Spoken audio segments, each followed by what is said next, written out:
give this a little mix. And I'm gonna try out this frog mold that I've got that is new. I got it mostly because my mother-in-law, who, bless her heart, has helped me set up my website and everything and helps put up new products for me. I got this mold thinking of her because she absolutely loves frogs, and while she had to get rid of a lot of her collection to downsize it and everything, I wanted to make her something a little extra special.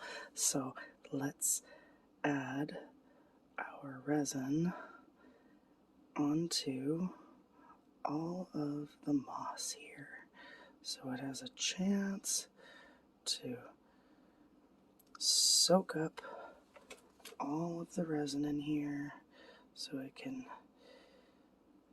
get to the bottom. We can make sure that the moss can stay down. So let's add some more. That we got the moss nicely soaked up, that resin. Just like that. A little extra for the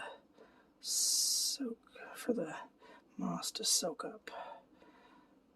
And now we wait.